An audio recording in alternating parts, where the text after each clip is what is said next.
Welcome aboard once again to our YouTube channel. This is Don Estoy, and I'm coming back once again to all of you, their followers. Alright, what we're going to do today is that I'm gonna give you another travel vlog. As of this time, we're gonna be having our travel from Davao to Luzon. In fact, I already give you our land travel from Luzon to Mindanao. So this time around is reverse vlog naman.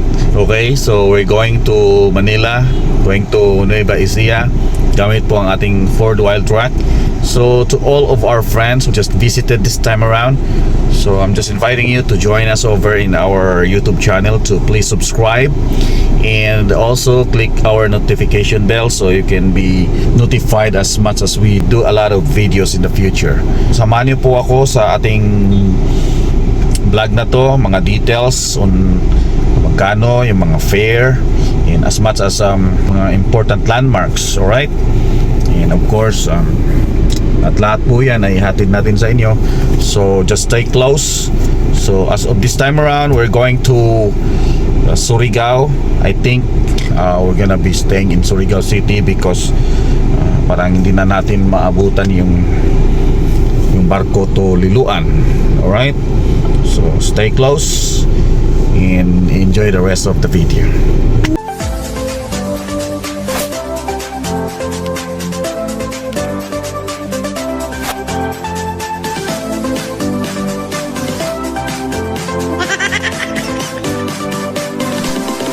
So as of this time, we're just preparing our things, the things that needed to our travel. Okay, that is basic things. So dito na, yan yung mga gamit namin. So therefore hindi na lang namin nilagyan sa taas. Sa ganun, ito mai-close natin, mai-sarado natin, ma-intact, so that whenever rain comes, so protected yung mga gamit natin. Okay, so kahit dito mga gamit natin, mga tubig, so dito mag-uhaw tayo. So good to go na po tayo. Check namin yung ano namin, but the problem here is that yung coolant po namin, nagpa-change oil na tayo just yesterday. The problem is we found out that our coolant is yun, bumaba ho ng todo. The Shell company has its coolant, but the problem is the color is blue and pink. Saka kakaiba itong kulay ng new Ford Ranger. Yung coolant niya, tingnan nyo po, iba yung kulay, ano. So the advice of the mechanic is that you will have to buy a coolant from the Ford itself. So comment down below, meron po tayong Castrol dito.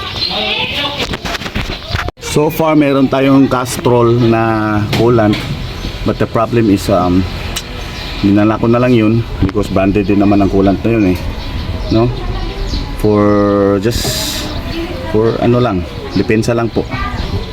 If ever mawalan tayo ng ubusan yan, because we're going to travel a very long distance miles. Isipin nyo po, from Davao to Manila, Nueva Ecija, and then yun ang coolant natin, so critical po, diba? Comment down below kung ano masasabi nyo po sa coolant na yan. Alright, so good to go na po si Ranger natin, at saka maiiwan itong mga to. Okay, sa hindi pa po nakapag-subscribe, subscribe na po tayo sa Don Estoy TV. Okay, thank you so much. Few moments later, We have 185 kilometers our gasoline available. So pakarga muna tayo. We have our driver here. The same driver, matagal na sa pansitan, kungan pa rin.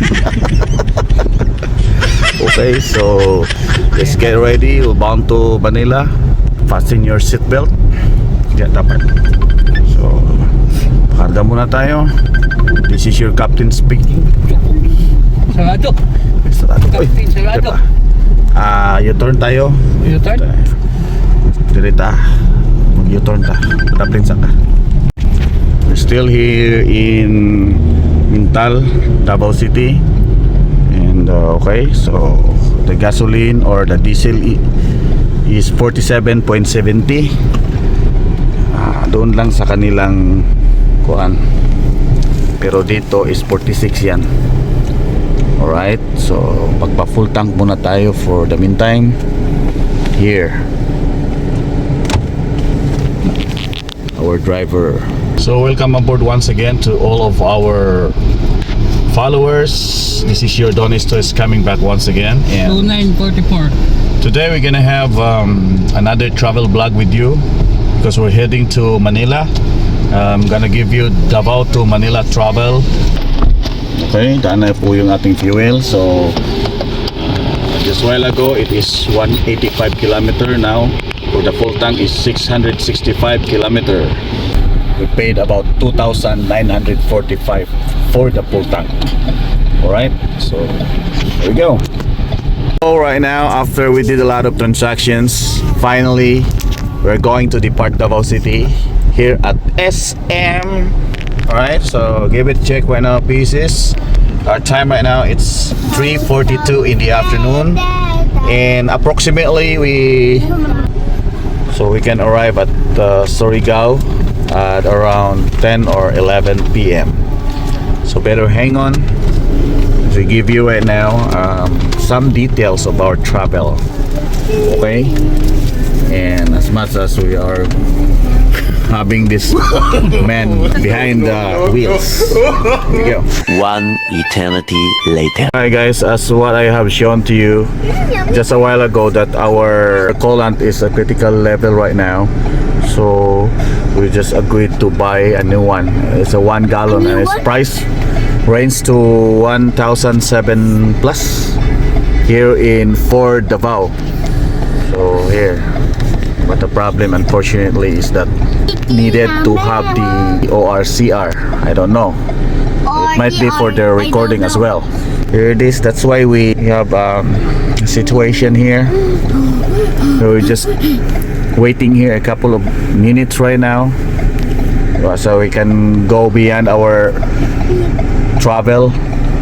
So we barely have 29 minutes past the hour 4 o'clock right now. Okay, so kunting pasensya lamang po.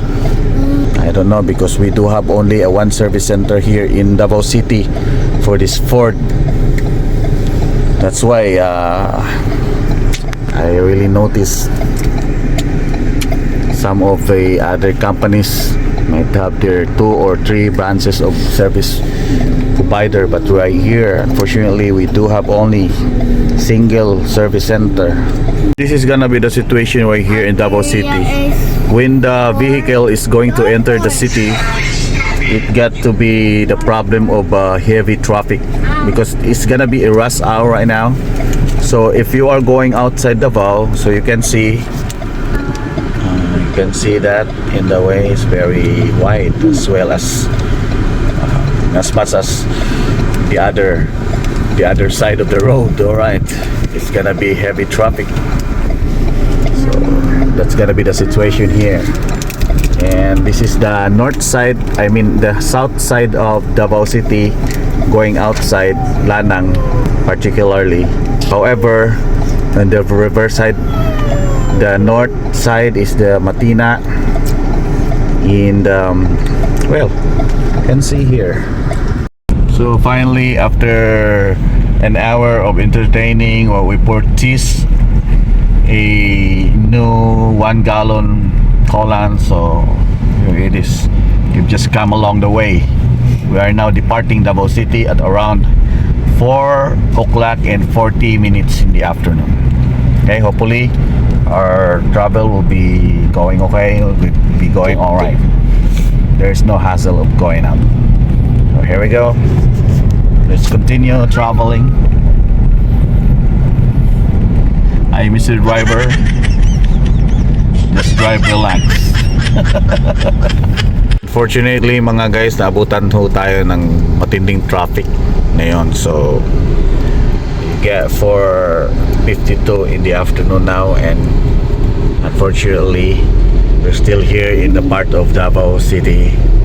This is Saksa, and medyo mahirapan tayo sa ating biyahe because of this heavy traffic, because right now is rush hour. Fortunately, napasabak tayo sa traffic, so I'll just have to update you later when we go out formally in the Davao region. Okay, here we go. Ano masabi mo sa driving na yan?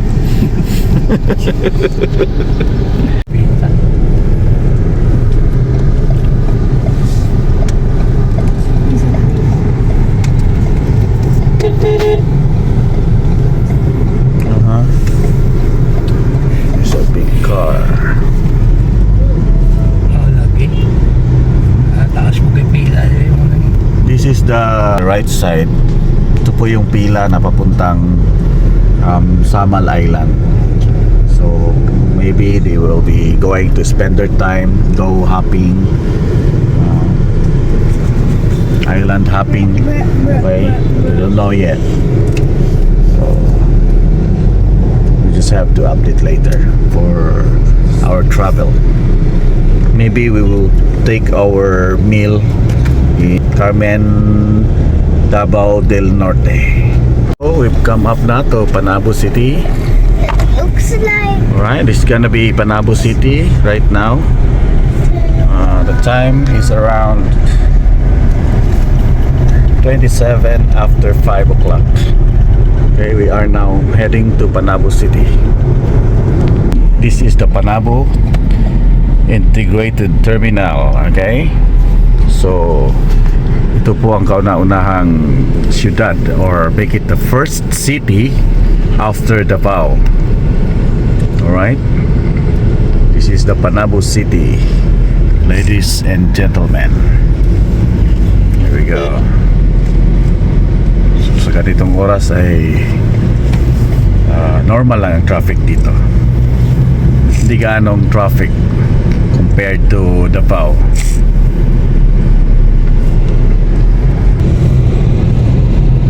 This is the Panabo City proper highway. Alright, papasok na yun doon yung mga palengke, yung merkado nila. So we just have to pass by here. Ayan. So this is now the Panabo City.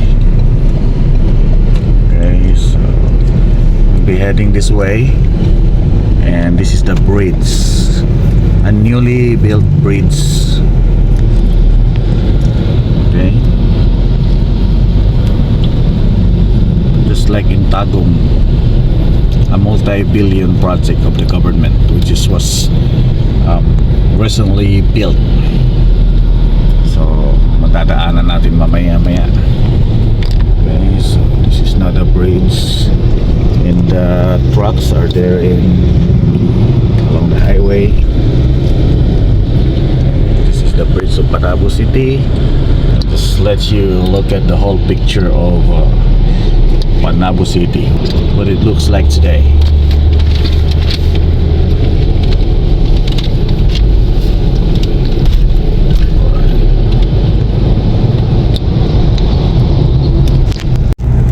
As we go beyond our destination here, we are approaching the whole town of Carmen. This is another town after Panabo City.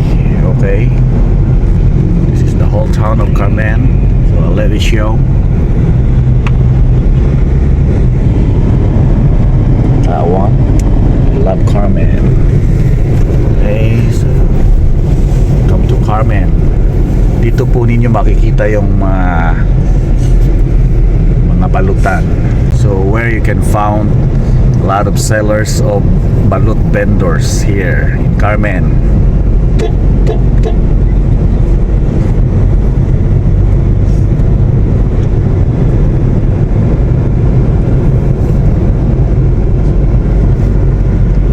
Check your time right now. It's 42 past the hour of 5 o'clock.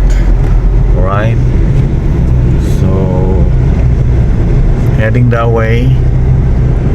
If we were going to turn left, that is going to Santo Tomas, and this turn right is going to Tagum, our destination.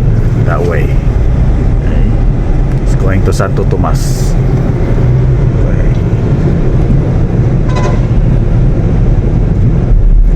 Oh. It's almost colliding each other. Okay. Kayo ba? Kuan di abrihan. Okay.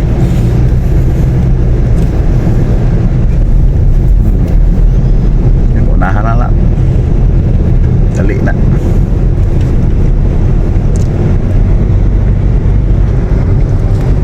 Two fighters sa to.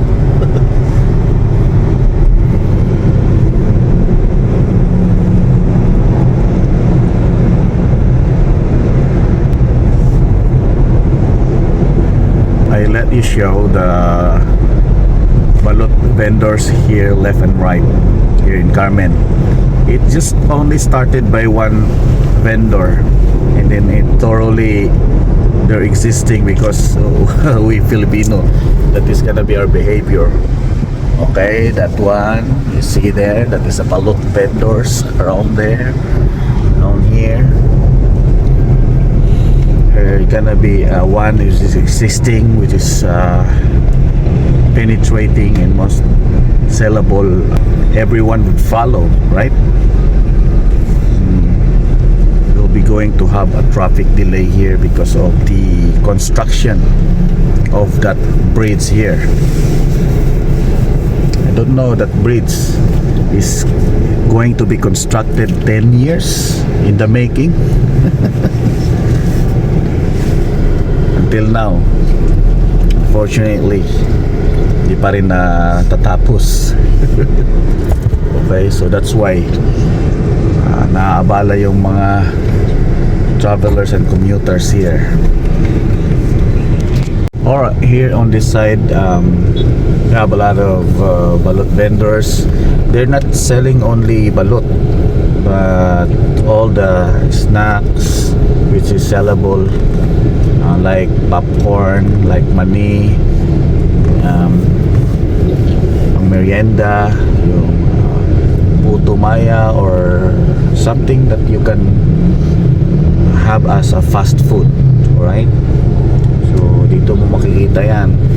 Then at the other side naman, yung galing ng Tagum, doon meron din. So evidently buhay yung negosyo dito. Okay, yung mga nakaparking na yan ay surely makain na yan. Okay, so a little bit traffic right here because of the unfinished construction of Duhali Bridge. 10 years to 15 years in the making. Okay. I don't know what's gonna be the problem of this bridge, why till now it wasn't completed. So this is gonna be the situation right here. A lot of vehicles just swerving to such way. Nag-uunahan sila eh. Yeah. No proper falling in line, right? That's what the other vehicle, like that big truck. So it's better to swerve, just carefully swerve, than you are going to be delayed as much, because a lot of vehicles here are just swerving also. So all you have to do is that you should follow them. They're going to make as fast as they can, right? So this is gonna be the bridge. I'll let it show.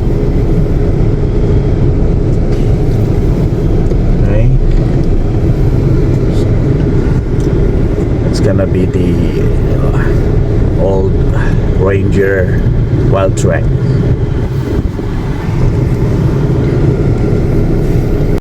This is the update of this bridge right now. Okay, yan, mga construction materials nandun here. Okay, so far ito close because they are going to construct this one, rebuild this one. Meron tayong makikita mga bakal sa gilid. Ito ay iwan ko kung kailan matatapos. I think they don't have a target date to finish this construction. Okay, and so this is gonna be the reason why there's gonna be a traffic here delayed. It's because of this one, right?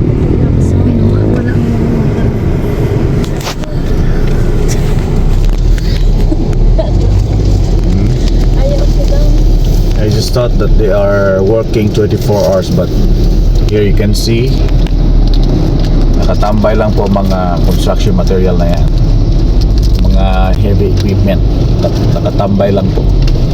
So meaning to say walang gumagawa. So far matatapos agad-agad ito. Malapit na to sa matagal. Yan. So that's why delayed po tayo ngayon. Abala po lagi ang mga motorista dito. You would be my girlfriend. We're going to stop over in... Yes, I'm going to stop over in... Sige, mga petago mo eh. Mawab, alright. Exactly. We're going to stop over in Mawab because we're going to take our meal or our dinner. Okay? So, check your time. We are here in Diwali City. Or I mean, we are here in... Still in the Carmen. And time right now is 50 after 5 o'clock.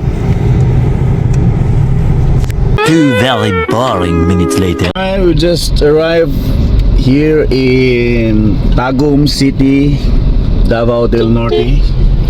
That one. Give it a check right now, pieces. You probably have 6 o'clock and 7 minutes, or 7 minutes after hitting the hour 6 o'clock here. This is gonna be Tagum City now. So we are not yet 1/4 of our destination because so far approximately we're going to travel around 300 or 400 kilometers here from Tagum to Surigao City. Okay, so we just nabi na tayo rito sa Tagum because of the heavy traffic. And also some transactions being delayed, so that's why we came here around 6 o'clock, and unfortunately we haven't been taking our meal up to this time. So that's why our driver here is very gutomless. gutom na siya. Okay. Gutom na daw siya. So okay, that's why we just partake some pieces of hot dogs. Okay, because we are going to have our stopover as I planned in Mawab City, or I mean Mawab town. Okay, that is going to be in the city proper, heading that way. So we're gonna be heading this way. So this is gonna be the Maharlika Highway. Alright, so there are gonna be a lot of decorations, aisles here in the center, and we are going to also to drive around to pass by the multi-billion recently done project of the DPWH. Alright, there, yun po ang pinagmamalaki ng Tagum City. Okay, so gabi na, so unfortunately I cannot be able to let you show the beauty of our towns, some different towns here, because ito nga tinabi na tayo, di ba? So nasa Tagum pa rin tayo, and then let us show. This is, we are going to pass by this kind of bridge, okay? So this is one. So isa po sa pinakamatibay na bridge dito. Now we just recently completed. Okay, this is the bridge. That is Gaisano Grand there, as you can see. Is passing by here.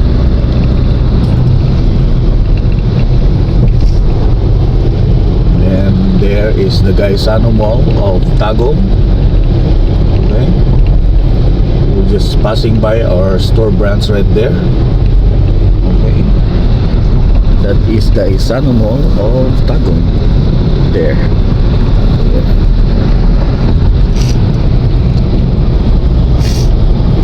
This is gonna be the mall that is most visited here in Tagum, and katapat lamang po niya is itong NCCC Tagum. Ito po yung, ay, ano ba yun? Oh yan, okay nga, NCCC Mall, yun. Tagum, right?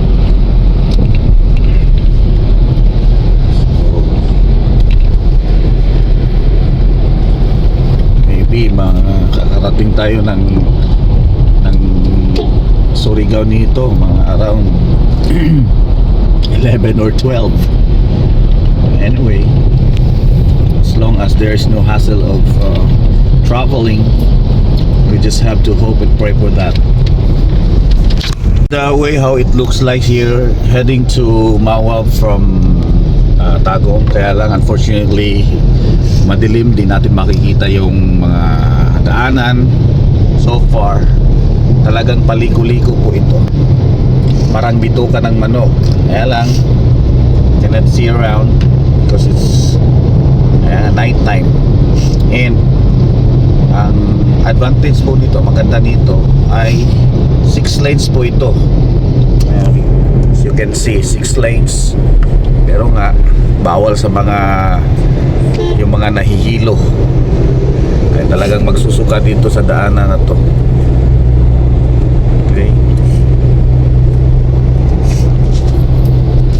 we're closer to our destination where we're going to take our meal. Okay, so we just came here already. Ito po yung mga, kung gusto niyo pong mga pasalubong, ito po, ito ay part pa rin ng Mawab. Yes, kambingan. Dito tayo kakain, mga parking. Alright, so finally we come here in 6:38 hour. Timing, pagi text. Okay, sa Janelle Bibingka Food House. Alright, here we go. So tayo kakain at saka Brian ilabas ang baon. We're going to eat muna here.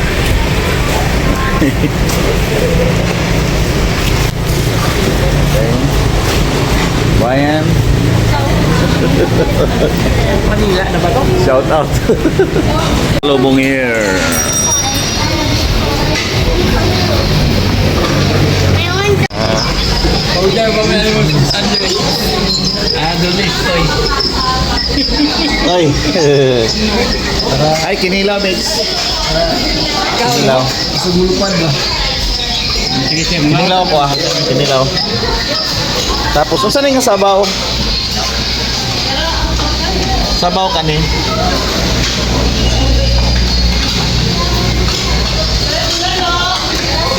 Tapos sila yung mga mami dito. Chips are on. Ay, bulalo kalami. Kinila tapos bulalo. Kasumpan. Hotel ba to? Ay, balbakwa to. Sige, be, balbakwa. Pila ka nito? 350? Oh, sige. Ay, kaning isda, pila ni? Kaning, unsa ning isda? Sila na. 350. Kani. Sabaw na siya dili. 50. Sabaw na siya, sir. Kanang ulo.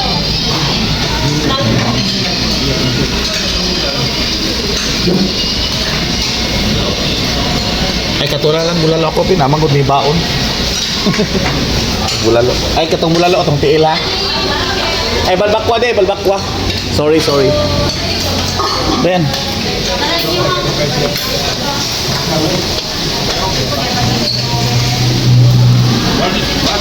Wow. Kain muna tayo ngayon. So later on, we're going to travel na naman po. So samahan niyo po ako sa buong vlog na to kasi papakita ko sa inyo. This is gonna be the first part of our vlogging. This is gonna be the first part of our vlog. Sa biyahe natin. Bound to Surigao City. Okay. So tomorrow again we'll be going to Surigao to Visayas. Abangan niyo po ang lahat ng mga details na yan, mga followers. Few moments later. Okay, it's all done right now. So let's check the time. We got 22 minutes past the hour of 7 o'clock and we're gonna be leaving here. So let's proceed to our destination. After which we all full in our meals. Thank you so much once again for this stopover, Jaynel Bibingka and Food House here at Mawab town. Let's go. Alright, take your time right now, pieces. We barely have 2 minutes past the hour of 2 o'clock and we just finally arrived here in Lipata, Surigao Port Terminal Ferry. Okay, so we can see here mga ka-subscriber natin dyan na talagang pila po dito. So we'll just have to find out. So shortcut na po tayo. Marami tayong dinaanan ng mga important landmarks. But anyway, it's night time so hindi natin ma-appreciate. So I just decided wag na lang sali dito. Okay? Hindi ko nga, Lane. Sige. Tumato pangitaw. Pangita. No. Pangita lang og kwan. Pangita lang og pangutan na dito kung say available nga barko. This is gonna be the situation right here. Okay, so ayan. Maraming pila. So isa na tayo sa nakipila dito. We just arrived at this particular time because konsyal lang yung takbo natin. Okay, so hindi man tayo nagpapadali. So as far as we can go, as far as we can arrive at the most convenient and the most proper way, so that's gonna be our way. Alright, okay, we just came along and then I'll just have to show you up the time that we're going to check in and board in the ship, which will be the ship will be available at this time. Because you can see so far we do have two choices. The one is in Liloan Port Leyte and the one is San Ricardo Port in Leyte. So I therefore choose Liloan. So the departure time of the ship would be that one. Di ba klaro? The departure, the departure of that particular ship is around 6 o'clock. So we just have to stay here long period of 3 to 4 hours. We're just waiting. Much better because we finally arrived here so that we can rest together for the Capro Bows right here. So just stay close, ladies and gentlemen, for I will give you the details later on. Schedule your trip to aboard the ship. This is gonna be the first step. You just have to list down all the passengers inside. Okay, sino yung mga sasakay ay nandito.